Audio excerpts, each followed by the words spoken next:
네, 안녕하세요. 예, 다음 주 수요일에 문재인 대통령이 국회에 개헌안을 내놓겠다. 그러니까 이거에 대해서 표결해달라. 이런 권한을 행사할 것 같죠? 네, 그렇습니다. 문 대통령이 오랜만에 강한 어조로 개헌 국회가 약속을 이행하지 않고 있다라고 했고, 개헌을 이제 국정 블랙홀로 둘 수 없다고 하면서 6월에 투표를 해야 한다는 확고한 입장을 밝혔죠. 예. 그래서 이제 국회가 이거를 받으면은 표결을 해야 되고 3분의 2 이상의 동의를 거치면 국민투표에 부의할 수 있는 거 아닙니까? 6월 지방선거 때. 네, 그렇습니다. 근데 기본적으로 자유한국당이 동의하지 않는 형태의 개헌은 불가능하기 때문에요. 어떤 형태로든 조정을 하겠죠. 그래서 문 대통령의 이야기는 할 수 있는 부분까지만이라도 일단 했으면 좋겠다라는 의사를 밝힌 거고요. 만약 이렇게 해도 안 된다고 하면 개헌 발의권을 행사하겠다라고 하는 건데 그렇다고 하더라도 국민적 동의나 이제 국회 동의는 필수적이기 때문에 방법을 찾아갈 거라고 생각하는데요. 국회가 사실은 주어진 시간, 특히 자유한국당이 질질 끌면서 일이 여기까지 왔다는 점에 대해서 정치적 책임을 반드시 져야 한다고 하는 생각입니다. 그래요. 자유한국당이 만약에 반대하면은 무조건 6월 13일 국민투표로 갈 수가 없지만 그래도 자유한국당으로선 압박을 느낄 것이다. 이런 추정은 가능한 거 아니겠어요? 예, 대통령도 오늘 어느 누구도 국민 주권을 신장하고 기본권을 확대하며 지방 분권을 강화하는 것에 대해서 반대하지 않을 것이라고 말을 했는데 권력구조 개편 관련돼서 안 된다고 하면 기본권이나 지방 분권을 먼저 하는 게 어떻겠냐라고 제안을 한 상태인 거고요. 그런데 이미 찌라시가 돌고 하는 내용에서 보셨겠지만 지방 분권을 강화하자는 것이 바로 북한의 연방제 주장에 동의하는 것으로 적화 통일에 초석을 까는 일이 될 거다라는 말 같지도 않은 험한 주장들이 벌써 나와서 흘러다니고 있지 않습니까? 매우 좀 우려가 되는 지점이고요. 네. 그런 얼빠진 주장을 하는 정치인까지 나오지 않을 거라고 좀 생각은 하고 있는데 어쨌든 이 기본권의 문제와 지방 분권의 문제는 지금 여야 간에 큰 차이가 없기 때문에 합의해서 나갈 수 있다라는 생각을 하고 있고 어떻게든 합의해서 개헌이 되었으면 하는 바람입니다. 네.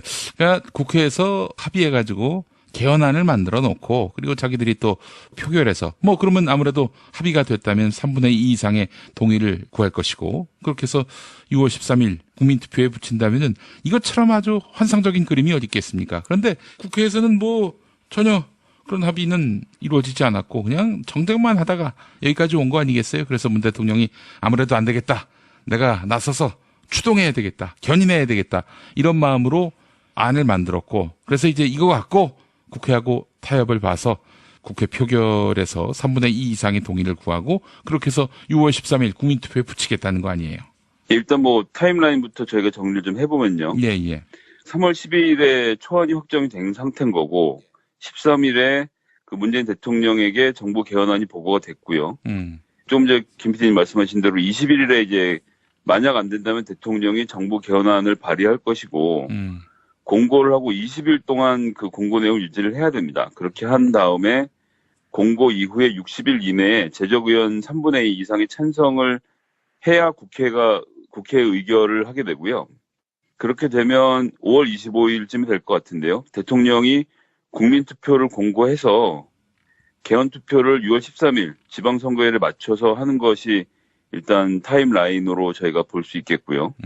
이것에 맞춰서 하자는 것이고 사실 국회도 정세균 의장을 중심으로 해서 개헌과 관련된 논의가 이미 많이 진행이 됐거든요. 그러고 많은 부분 성과도 거뒀고 여야 개헌특위 의원들이 모여서 상당 부분 진척을 이룬 것도 사실입니다. 그런데 지방자치 선거에 맞춰서 개헌을 하자라고 주장을 했던 대통령 공약으로 주장했던 보수정당에서 갑자기 틀고 나온 것이라서 다른 것도 아니고 대통령 선거 공약으로 얘기했으면 사실 지키려는 노력을 해야죠. 그리고 조금 전에 말씀드렸습니다만 국회가 논의를 안 하고 있는 상태도 아니고요. 특히나 정세균 국회의장이 이 문제에 대해서 지대한 관심을 갖고 국민의 의견을 모으고 현재 국회 제 정당들의 의견들을 모은 과정을 했기 때문에 논의가 준비가 되어 있지 않은 상태는 아닙니다. 다만 몇 가지 쟁점에 대해서 민주당은 많은 부분 의원 간에 합의를 하고 정리한 것이 있는데 자유한국당은 이제 그런 절차를 안 밟고 혹은 못 밟고 있는 것이죠. 매우 안타깝습니다. 근데 이번에 나온 개헌안, 언론 보도를 통해서 이제 윤곽이 드러났습니다만은 환상적이에요. 한마디로 얘기해서. 개헌안에 대해서 설명을 좀 드리면 일단 대통령은 4년 연임제를 하는 것으로 제안을 했고요. 예. 이런 경우에 2022년 대선과 지방자치선거 날짜를 맞출 수 있겠죠. 아마도 지방자치선거를 한 달 정도 당기는 형태로 해서 5월 중에 대선과 지방자치선거를 같이 치르는 것으로 해서 사이클을 맞춰 나가서 4년마다 지방자치선거와 대통령 선거를 동시에 치르는 방법을 좀 택하려고 하고 있고요. 그다음에 논의가 많이 됐었던 대선의 결선 투표를 도입을 해서 안철수 의원이나 유승민 대표가 얘기하고 있는 여러 정당들, 여러 후보들이 나와서 싸우고 최종적으로 결선에 올라간 두 후보가 자웅을 겨루는 형태, 프랑스에서도 도입을 해야 있는 이런 제도를 도입하는 것도 얘기가 됐고요. 예. 수도 조항을 명문화를 했습니다. 수도라는 말을 명문화해서 예를 들면 행정수도, 경제수도 이런 것들이 달라질 수 있는 기본 여지를 만들었다고 생각하고요. 이 경우에는 그게 무슨 얘기예요? 그러니까 행정수도를 세종시로 표방을 하면 제가 좀 넘겨짚는 것일 수도 있습니다만 문 대통령께서 이제 청와대를 국민들에게 돌려주겠다는 약속을 했던 바가 있지 않습니까? 예. 예, 행정수도가 명문화될 경우에는 청와대 자체를 세종시로 옮겨서 행정부의 중심은 이제 세종시로 재편을 다 하고 청와대에 있는 부지는 국민들에게 돌려주고 그렇게 해서 이제 명실상부하게 세종시를 행정수도로 자리 잡게 만드는 그런 포석이 들어가 있지 않나라는 예상을 좀 해보고요. 예.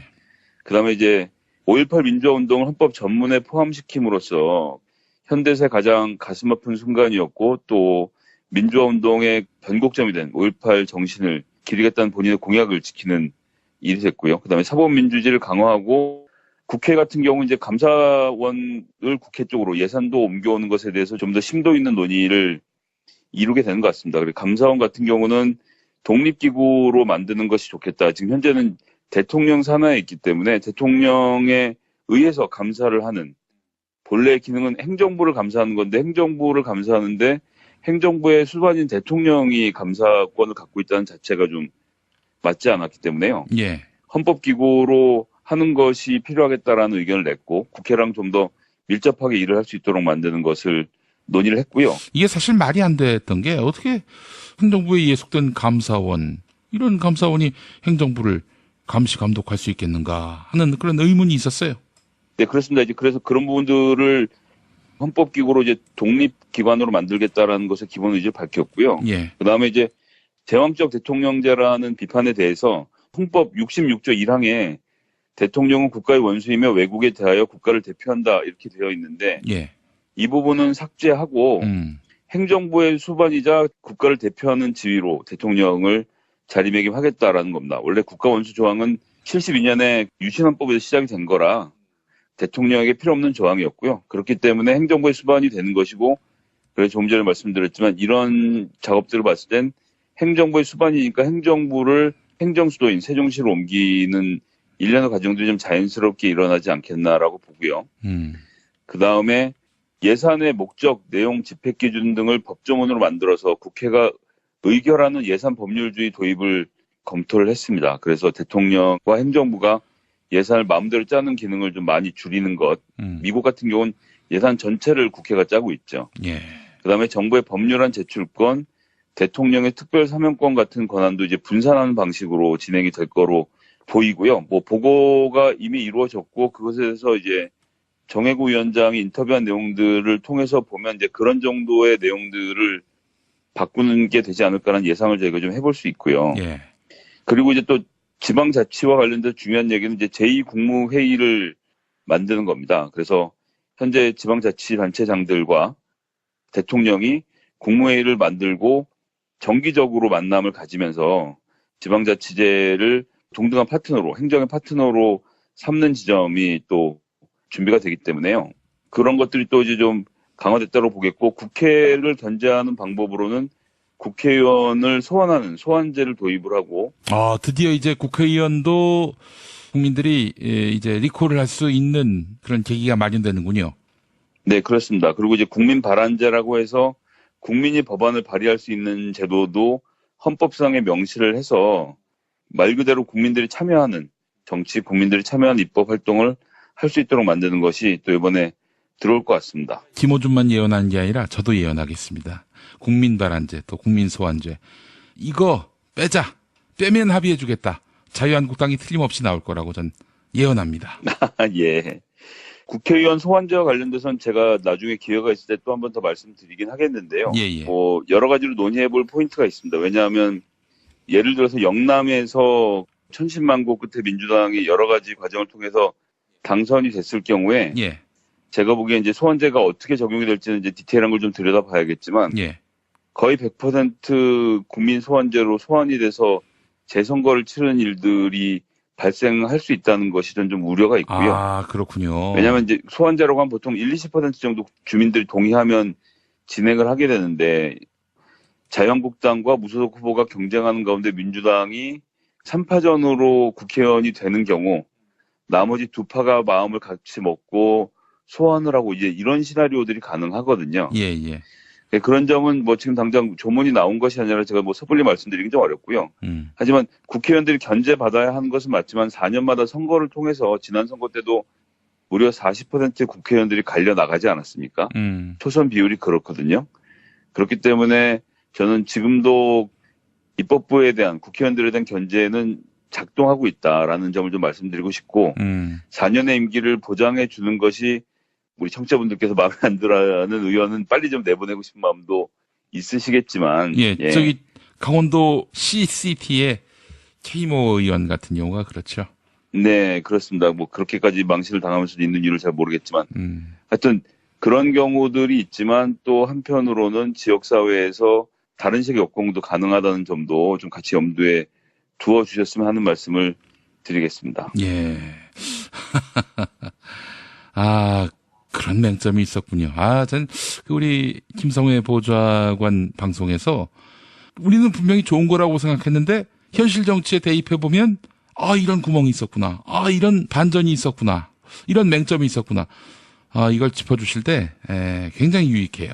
저는 그러려고 노력하는데 너도 같은 밥 먹는 식구니까 감싸는 거 아니냐 말씀들을 하셔서 저도 좀 최대한 객관적으로 말씀드리려고 노력하지만 사실 말씀하신 대로 저는 입법부의 구성원이자 고용된 노동자라서요. 예.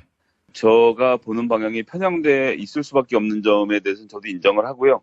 그런 점에 대해서 뭐 댓글로 또 지적해 주시고 하면 최대한 반영해서 좀 바로 잡도록 노력하겠습니다.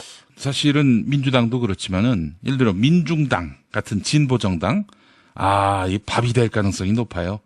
네, 뭐 지금 당장 이제 울산의 경우 이제 그런 것들이 발생을 했던 거고 무소속으로 출마해서 당선이 됐지만 뭐 선거법 위반으로 결국 낙마를 했죠. 그런데 이제 뭐 내용을 자세하게 들여다보면 좀 더 조직적인 정당이었다면 충분히 막을 수 있었던 일들로 보이기도 하고 지역사회에서의 그 힘이라는 것 여전히 무시할 수 없기 때문에요.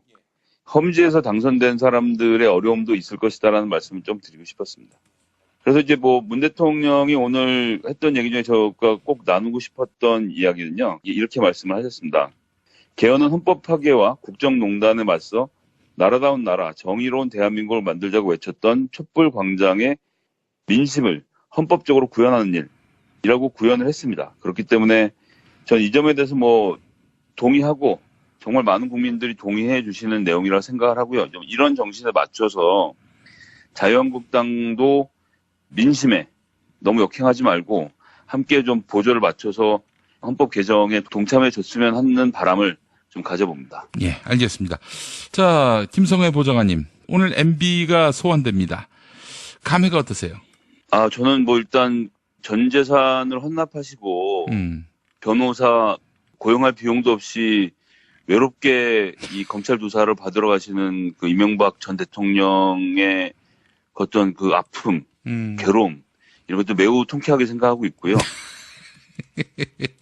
누차 말씀드렸습니다만 대통령마다 다 잡아가는 것이 과연 정의냐라고 물을 것이 아니라 그런 범죄자들을 자당의 후보로 세우고 국민들의 눈을 속이고 정부를 속이고 행정부를 속이고 나라를 속인 그리고 억압했던 그 자들, 그 정치 세력들 전체가 반성해야 될 문제라는 점을 다시 한 말씀드리겠고요. 지금 뭐 보는 사람들에 따라서는 조 단위가 넘어가는 국부가 유출됐다는 것이 여러 가지 사실을 통해서 드러나고 있지 않습니까? 우리 주진우 기자도 열심히 활약을 하고 있고 한데 그런 점에 대해서 타협 없이 끝까지 발본색원 해야 한다고 생각합니다. 저희가 어쨌거나 현대사를 관통하면서 친일 문제를 제대로 해결하지 못해서 겪어야만 했던 많은 아픔과 부작용이 지금까지도 나라를 괴롭히고 있는데요.